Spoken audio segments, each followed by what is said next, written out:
ইসলামের বিজয় হয়ে গিয়েছে ১৫০০ বছর আগে। এখন যারা বলে আমাদের ভোট দিলে ইসলাম বিজয়ী হবে, তারা রাজনৈতিকভাবে জাতিকে প্রতারণা করতে চাচ্ছে। আজকে এক হুজুরের বক্তৃতা আমি শুনেছি। ওই হুজুর বলতেছে ইসলাম নাকি ১৪৫০ বছর আগে বিজয়ী হয়ে গেছে, নতুন করে ইসলাম বিজয়ের কথা বলা দরকার নাই।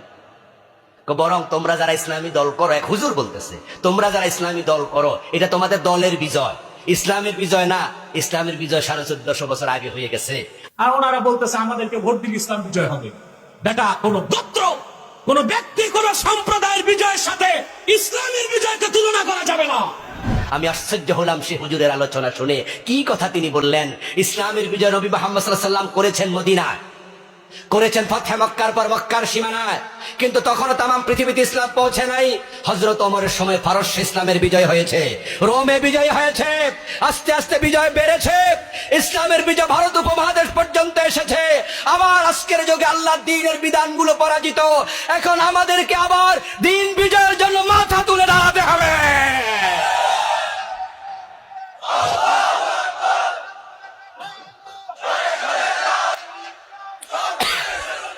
আমার প্রিয় ভাই, দিন কায়েম মানেটা কি? দিন কায়েম হচ্ছে, দিনের নাম হলো ইসলাম। আমাদের দিনের নাম কি? ইন্নাদ দীন ইনদাল্লাহিল ইসলাম। আমাদের ধর্মের নাম, দিনের নাম ইসলাম। তো এখন দিন শব্দ মানে ইসলাম একই জিনিস।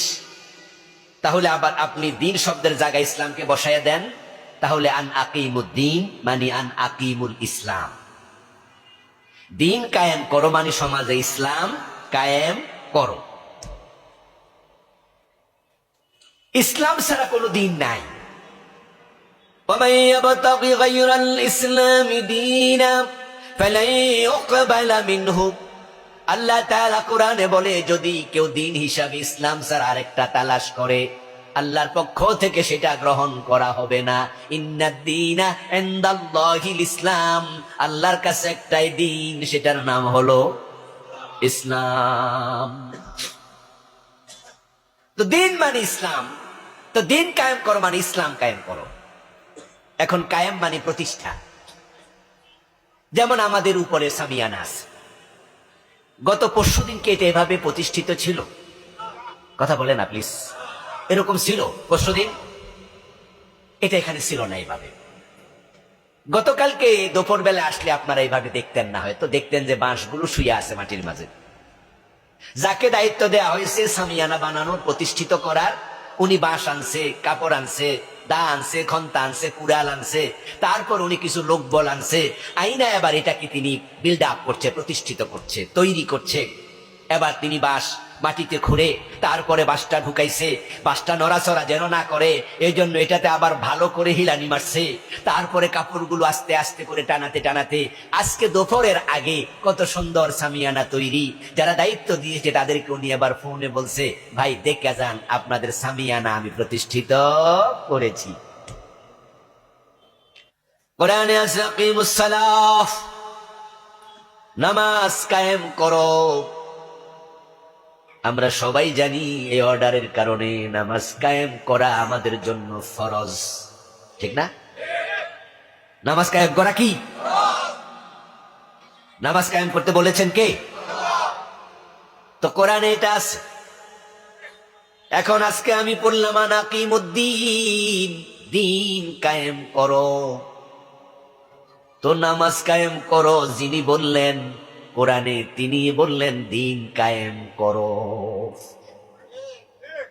তো উনি বললে যদি ফরজ হয়, তো নামাজ কায়েম করো এটা ফরজ, এ নিয়ে কারো দ্বিমত আছে?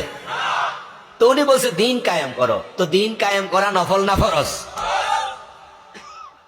তো এক ফরজ মানলেন, আরেক ফরজ মানলেন না। এক ফরজ জানলেন, আরেক ফরজ জানলেন না। নামাজ কায়েম করো এটা মোটামুটি বোঝেন, কিন্তু দিন কায়েম করো এটা তো অনেকে জানেন না, বুঝেনও না, এটা আবার কি জিনিস। অথচ দুইটা অর্ডার করছেন কে? আল্লাহ। তো আল্লাহর অর্ডার একটা মানবেন আর একটা মানবেন না, একটা শিখবেন আর একটা শিখবেন না, এই সুযোগ কি আমাদের আছে? বরং আল্লাহর সকল আদেশ মানতে আমরা বাধ্য। আল্লাহর আদেশের বাহিরে যাওয়ার অধিকার তার গোলামদের নাই। যে কোরআন প্রিয় নবীর উপর নাজিল হয়েছে, আল্লাহ প্রিয় নবীকে বলছেন, কুল ইন আত্তাবিউ ইল্লা মা ইউহা ইলাইয়া ইন্নী আখাফু ইন আসাইতু রাব্বি আযাব ইয়াউমিন আযীম। হে নবী, কুল, কুল শব্দের অর্থ কি? আপনি বলুন, আপনি উম্মতকে শুনায়া দেন যে কোরআনে যত অর্ডার আছে এগুলো আমি নবী মুহাম্মদ মানতে বাধ্য, এগুলো আমি অনুসরণ করি। যদি আমি কোরআনের অর্ডারের বাহিরে যাই তাহলে আখিরাতের কঠিন ময়দানে আযাবের ভয় আমিও করি। মানে আল্লাহর কথার বাহিরে গেলে আমি নবীকেও আল্লাহ ছাড় দেবেন না। তো কোরআনের মাঝে আছে দিন কায়েম করো। তো বাংলাদেশে দিন কায়েমের কি খবর? দিন কেমনে কায়েম করে? দিন আদৌ কি কায়েমের জন্য আপনার কোনো ভূমিকা আছে? যদি থাকে আলহামদুলিল্লাহ, আপনি নামাজ কায়েম করতে আল্লাহ বলেছেন, আপনি করছেন, আপনি সফল। আল্লাহ দিন কায়েম করতে বলেছেন, আপনি সেটাও চেষ্টা করছেন, আপনি সফল। উত্তর যদি হয় যে না, আমি তো নামাজ পড়ি কিন্তু দিন কায়েম এটা তো আমি বুঝি না, আমি তো করিও না, তাহলে হাসরের ময়দানে আল্লাহ জিজ্ঞাসা করবে, তুমি কি কোরআনের কিছু সূরা পড়ছো, কিছু বাদ রাখছিলা? উত্তর দাও, বাদ কাল লাইগা রাখছিলা? কোরআন কয় পারা? সবাই বলেন কয় পারা, কয় সূরা? আচ্ছা, কোন ফারা দরকার নাই, কোন সূরা প্রয়োজন নাই? তো তাহলে আল্লাহ যদি বলে তাহলে আকিমুদ্দিন কেন মানলা না? জবাব দাও। জবাব দিতে না পারলে বিপদ আছে না নাই? কোরআনে যা আছে আমি মানতে বাধ্য। নবী মুহাম্মদ বলছে, আল্লাহ রাসূলকে বলে আপনি শুনায়া দেন যে আমি মানতে বাধ্য। নবীজি সাল্লাল্লাহু আলাইহি ওয়াসাল্লামের সময় একজন চোর মহিলা ধরা পড়ছিল। সাহাবাদের মাঝ থেকে রাসূলুল্লাহ সাল্লাল্লাহু আলাইহি ওয়াসাল্লামের কাছে তারা পরামর্শ দিলেন, প্রস্তাবনা দিলেন, রাসূল এই মহিলাকে অন্য শাস্তি দেয়া যায় কিনা, হাত না কেটে বিবেচনা করুন। আমার রাসূল তখন জবাব দিলেন, এই মহিলা নয়, আমার মেয়ে ফাতেমা চুরি করলে আমি ফাতেমার হাতটাও কাটবই, কারণ কোরআনে চোর ধরে হাত কাটার কথা আছে না নাই? তো তোমরা যে আমার কাছে প্রস্তাব দিছো, এই প্রস্তাব মানার সুযোগ কোথায়? আল্লাহ তো বলছে হাত কাটো, এই জন্য আমি এই মহিলা না, আমার মেয়ে হলেও তারও হাত কাটবো। এ দ্বারা বোঝা যায় কোরআনের কোন অর্ডারকে লঙ্ঘন করার সুযোগ আল্লাহর গোলামদের নাই। যদি কেউ মনে করে যে কিছু মানবো কিছু না মানলো চলে, তাহলে সে মুমিন হয় নাই, সে ঈমানদারি না। আপনি বলছেন যে আমি সব মানতে রাজি, কিন্তু মাঝে সাঝে কিছু পারি না, ভুল হয়ে যায়। তবে যেখানে ভুল হয় সেখানে আমি তাওবা করে আবার ফিরে আসি, তাহলে আপনি মুমিন, আপনার ঈমান নিয়ে সমস্যা নাই। কিন্তু কেউ যদি মনে করে সব কি আর মানা লাগেনি, কিছু তো মানি, আল্লাহর কসম সে মুমিন হয় নাই। মানে ইসলামের বিধানটাই এমন যে আংশিক মানার কোনো সুযোগ নাই। আল্লাহ নিজে বলছেন, ইয়াকুলুনা নু'মিনু বিবাদিন ওয়া নাকফুরু বিবাদিন ইউরিদুনা ইয়াত্তাখিযু বাইনা যালিকা সাবিলা উলাইকা হুমুল কাফিরুনা হাক্কা। আল্লাহ বলে কিছু মানুষ খুব চালাক হবে, ওরা মানি না কইব না, মানি না কইলে না আবার আপনি কাফের কই দিবেন। এজন্য তারা কই মানি, তো মানলে সব মানেন, তখন আবার কইবে সব কি আর পারিনি। কি চালাক দেখেন, মানি কই আবার ছুটা যায়, বাইং মাছের মতো পিছলাইয়া যায়। বাইং মাছ চিনেননি? এগুলা কি দিয়া ধরা লাগে? ছাই দিয়া। মহিলারা বাইং মাছ কোড়ার আগে বাইং মাছের গায়ে এত কিছু পিছলা পিছলা পদার্থ আছে, এগুলো সরাইয়া দেয়, না এটা ধরে কোটা যায় না, কাটা যায় না, ছাই দিয়া ধরা লাগে। কিছু মানুষ বাইং মাছের মতো পিছলাইয়া যায়। ইসলাম মানেন? কয় জি।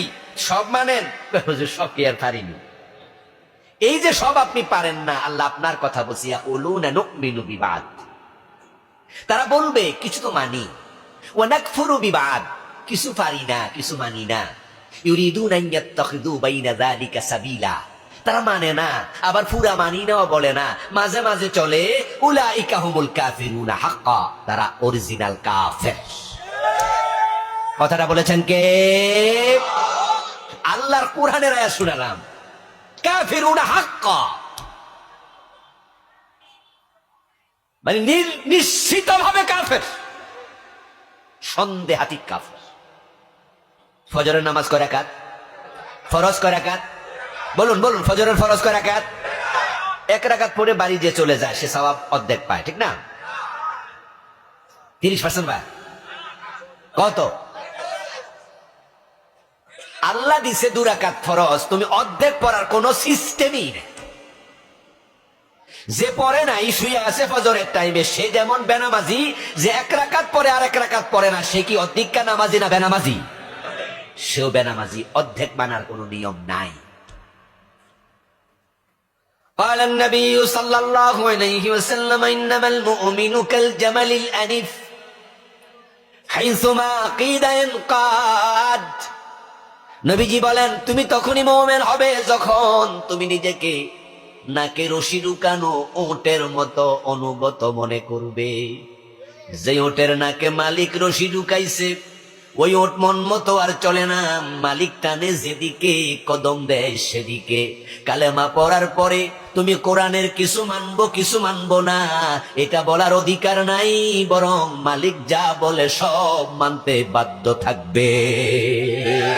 তাহলে